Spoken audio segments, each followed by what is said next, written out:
안녕하십니까. 글로벌 밀리터리 뉴스입니다. 오늘 뉴스는 우크라이나의 대공세가 개시되었다는 오신트의 주장에 대해 사실 여부를 확인해보고 러시아 텔레그램이 전하는 우크라이나 실시간 교전 상황과 러시아 국방부 1일 전황 브리핑을 전달한 다음 현지 시각 5월 3일 새벽에 발생한 크렘린궁 드론 피격 관련 후속 상황을 알아보도록 하겠습니다. 뉴스 시작합니다.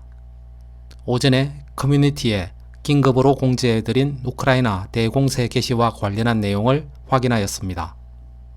결론은 춘계 대공세가 개시되었다는 것은 불분명해 보입니다.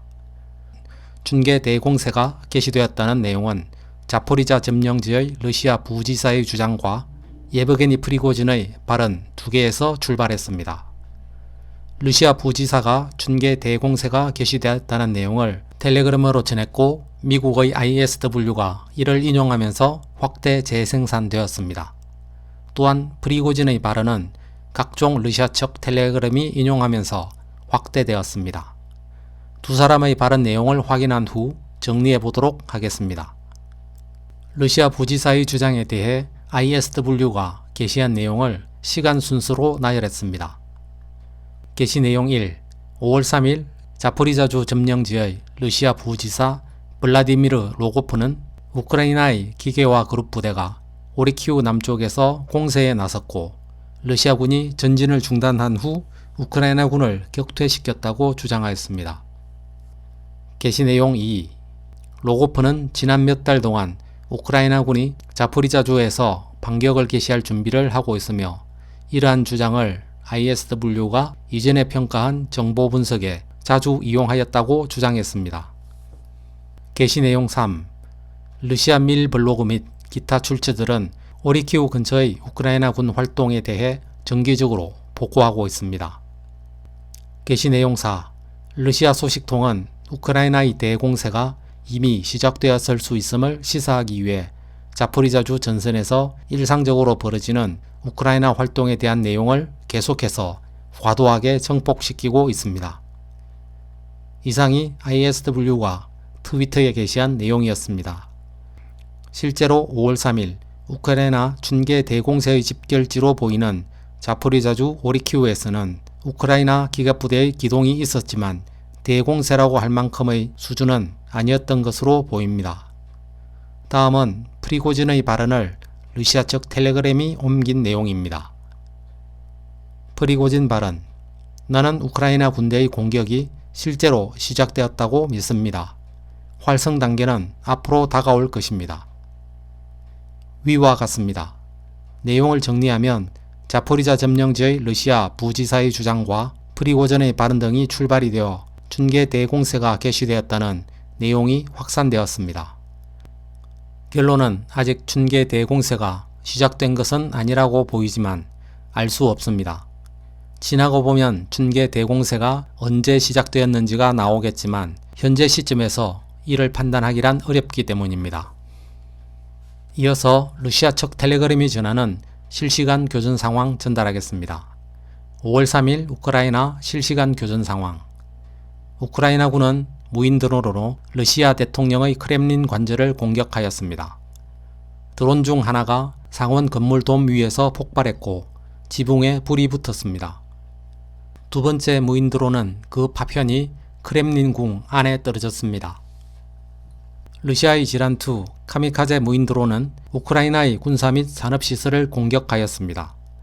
최소 3대의 무인기가 키로보흐라드의 석유 저장소를 타격하였고 대규모 화재가 발생하였습니다.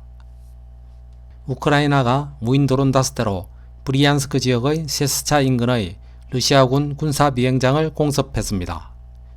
2대의 우크라이나 드론이 폭발하여 AN-124 전략 수송기에 손상을 입혔습니다. 쿠르스크 지역의 테키노 국경 마을이 우크라이나군의 포격을 다시 받았습니다. 15개의 주거용 건물, 가스파이프라인, 송전선 및 병원 건물이 피해를 입었습니다.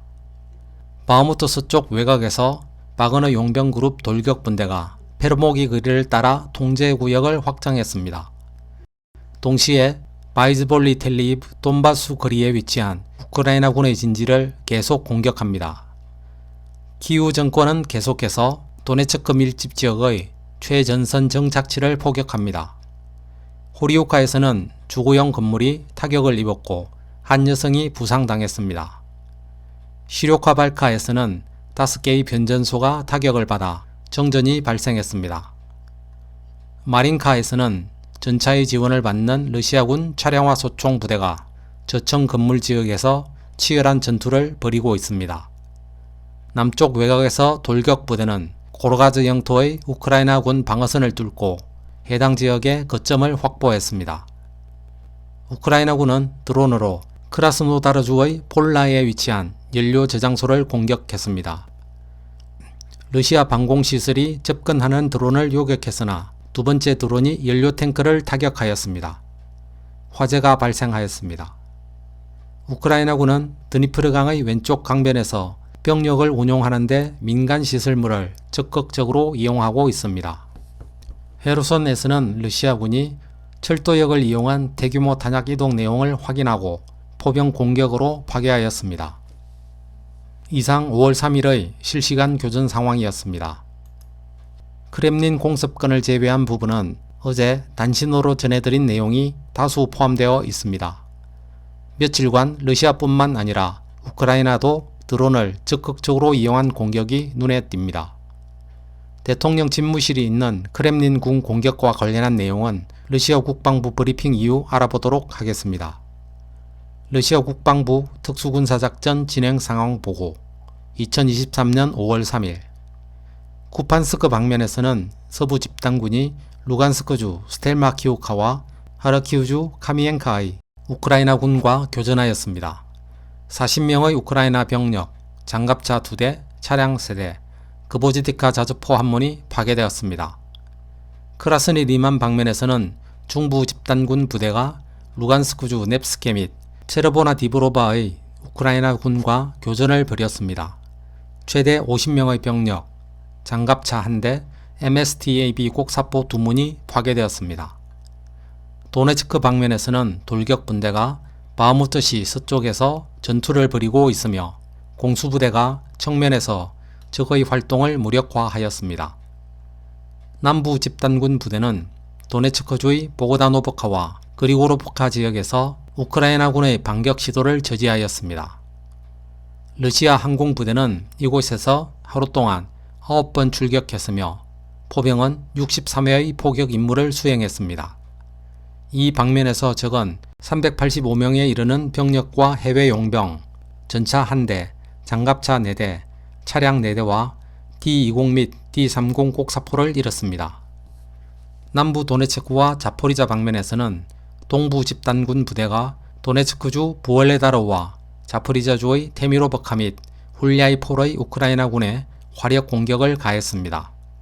이 방면에서 우크라이나군의 손실은 70명의 병력, 장갑차 2대, 차량 4대, 지아신트-B 곡사포 한 문이었습니다. 헤르손 방면에서는 병력 40명, 차량 3대, 지아신트-B 곡사포 한 문, 아카시아 자주포 한 문이 제거되었습니다.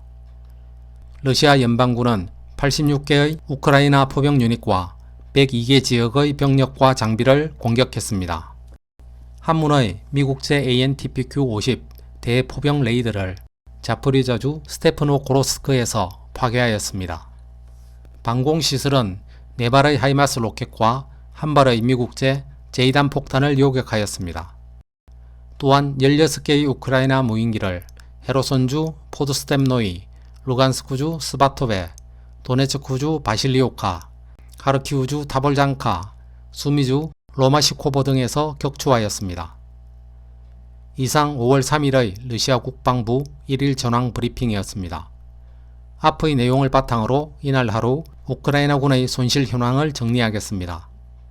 우크라이나군의 병력 손실은 총 585명으로 어제에 비해 90명 늘었습니다.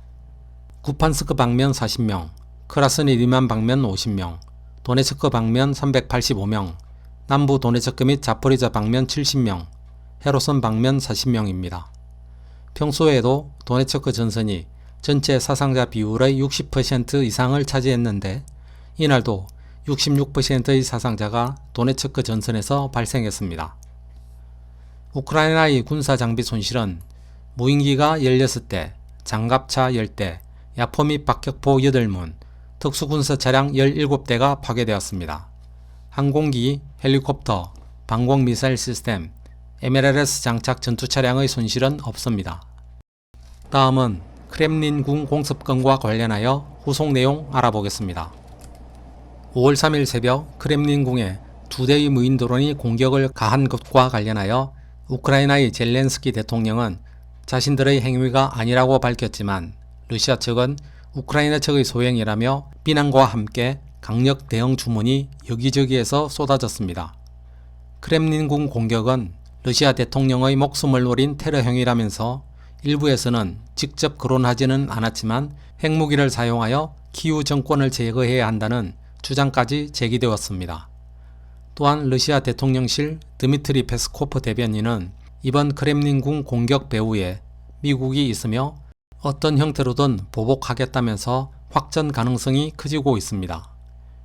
미국 전쟁연구소 ISW는 이 공격은 러시아 국민들의 관심을 끌기 위한 의도하에 진행된 러시아의 자작극 가능성을 제기하였습니다. 한편 러시아는 이에 대한 보복으로 4일 새벽에 무인자폭 드론 24기를 이용하여 키우와 오데사 등 우크라이나를 공격하였는데 우크라이나는 이 중 18대를 요격하였다고 밝혔습니다. 전날에는 28대를 요격하였다고 밝힌 바 있습니다. 글로벌 밀리터리 뉴스가 준비한 영상은 여기까지입니다. 오늘도 행복한 하루 되십시오. 감사합니다.